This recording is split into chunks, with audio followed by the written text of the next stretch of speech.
Je pense que bon, c'est bien de regarder le passé, de s'auto-flageller, mais maintenant, je crois que l'objectif, c'est de regarder l'avenir. Et l'avenir, c'est que vous avez encore un chantier devant vous. Ce chantier, c'est les textes d'application sur lesquels il va falloir se battre pied à pied pour qu'ils viennent compléter ce texte. Deuxièmement, je crois qu'il y a des batailles qu'il est inutile d'engager parce qu'elles sont perdues d'avance. C'est pour ça qu'il faut s'organiser et se fixer des priorités. Qu'est-ce qu'il faut essayer d'avoir et qu'est-ce qu'il vaut mieux abandonner parce que ça ne rapportera rien. Alors je donne des exemples.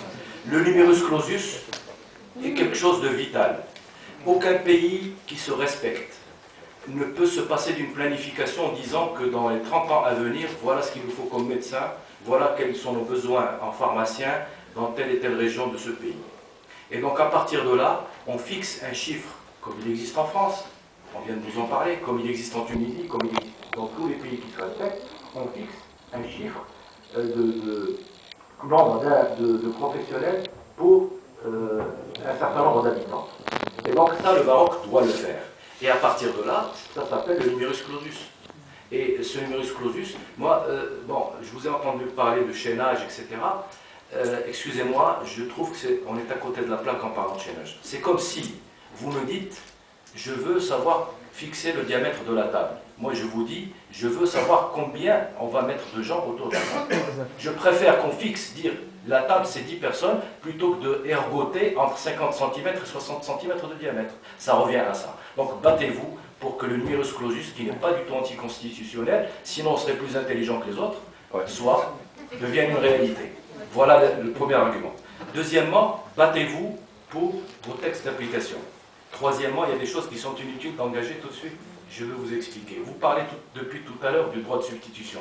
Ça fait des années que je répète que c'est une bataille perdue d'avance aujourd'hui. Pourquoi? Droit de substitution, ça veut dire qu'il y a un organisme qui a intérêt à ce que le remboursement soit le plus faible possible.